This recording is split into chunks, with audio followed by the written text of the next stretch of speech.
Well, today marks a special occasion. I'm only about 900 miles, but it is time for the first oil change. Actually, I already started. I wasn't going to do a video on this because honestly, there's a million oil change videos out there. Unfortunately, I didn't watch enough of them. I'll tell you why in a second. Okay, so again, I did already start the oil change. I already got that plastic cover off. I'm probably going to leave it off. I'll show you why in a second. And let's get down under.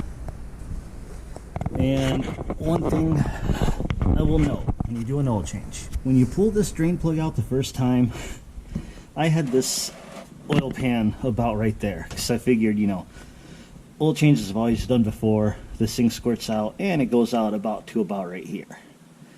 And that's what I was expecting. This time, this thing shot out so dang fast. It shot way the hell over here.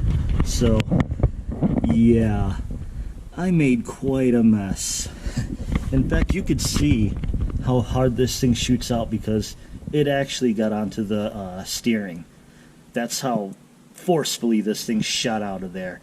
I was not prepared for that, and unfortunately that piece of cardboard I had, I didn't have all the way under here, which I should have. So yeah, I got a mess to clean up now. That plastic cover we saw, I'm probably gonna leave that off because weight, even though it hardly weighs anything, but my theory is this gets hot, and with the pan on it just holding all the heat in here, so maybe with it off, air will come underneath and help cool this. I don't know, could be wrong, but maybe not. So I'm gonna leave it off. So we'll leave it at that. Also, since I'm already doing PSA warnings, always double check that the oil filter gasket is not on that. That's happened to me before. Took the old oil filter off, gasket was on there, put the new one on, so that double gasket, which obviously doesn't seal, started the car up or truck up, and it just started leaking oil all over the place. Luckily, I saw immediately what the problem was, and ever since then, that was like 25 years ago. I always am self-conscious about that gasket and will check every time. And one thing I like to do is, something my dad always taught me a long time ago, is just let all the oil drain out.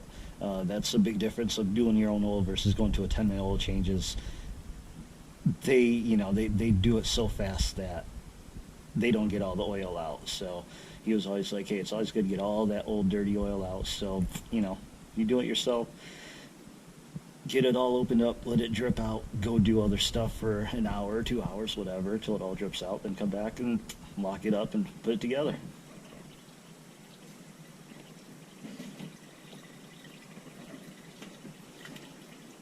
Yeah, just sitting here, it's been draining for an hour, and then all of a sudden, a whole bunch is coming out. Where's that coming from?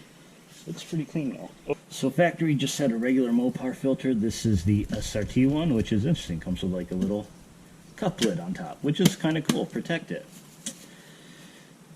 One thing I like to do, not everybody does this, but this engine is so easy since the filter just goes straight up. I like to pre-fill my filters a little bit. Usually I do is just fill it till it gets to close to the top, and then let it drain down. And then a little bit, it splashes out here. Throw a coat on the gasket. Alright, centered.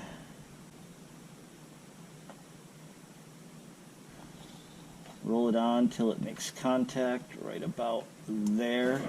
Now what I usually do is I try to look at a mark like the M, or in this case that, and usually you want to get it 3/4 turns, so we want to get that number about right there.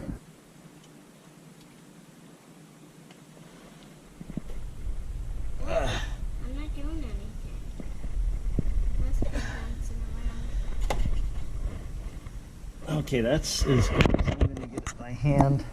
And it started out right there, so 2/3 post contact. So that's as good as we're going to get it. But okay, so oil change is pretty much done. Filters in, plugs in, filling up back up with oil. This is actually my first container bottle of oil I'm putting in here, and it is a very special bottle for a couple reasons. One, it's my first bottle putting into the 6.4 here, so but I'm actually been letting it drip dry to be completely 100% empty because I'm going to use that for something else. Because we are going to find out how much oil a catch can catch. If a catch can catch oil.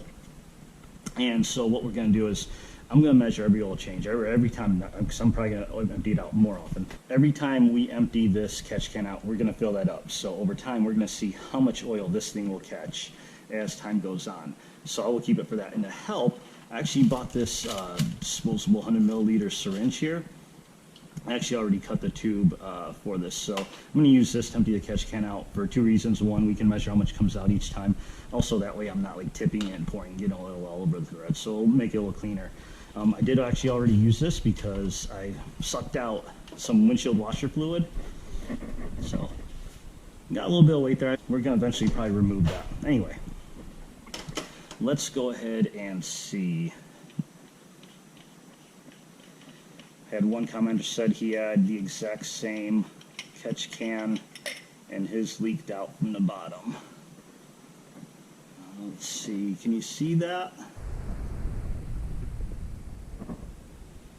So that's quite a bit of oil. That's 900 miles worth.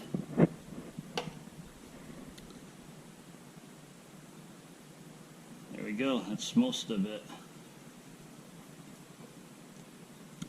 So how much do we got?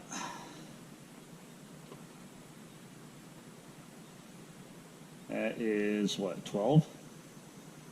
So 12 milliliters of oil in 900 miles. All right. So there we go. Gonna start filling this up. We'll see. I don't know how many miles I'm gonna put on this car. 15,000 a year, 12,000, who knows? But we'll see how much oil we get over time.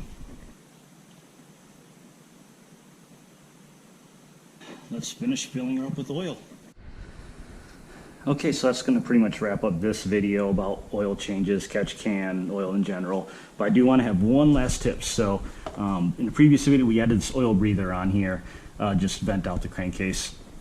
Now, if you notice though, this goes into the exact same spot you fill the oil. I have had a viewer comment and say that I think it was somebody at a shop with one of those oil guns that goes super fast.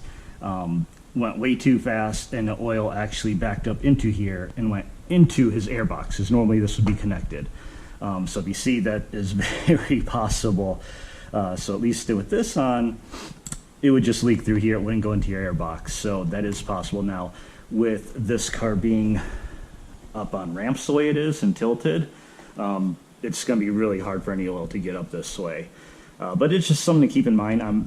I would assume that that's a pretty rare occurrence. I doubt it happens very often. If it did, I would think that Chrysler would figure out a way to prevent that from happening. So since I'm guessing it's pretty rare, they don't have to worry about it. But again, I guess if the oil tech is just shooting that oil in there super fast, it may back up. Anyway, that's about it for today. Appreciate you watching. Like, comment, subscribe, and I'll see you next one. Peace.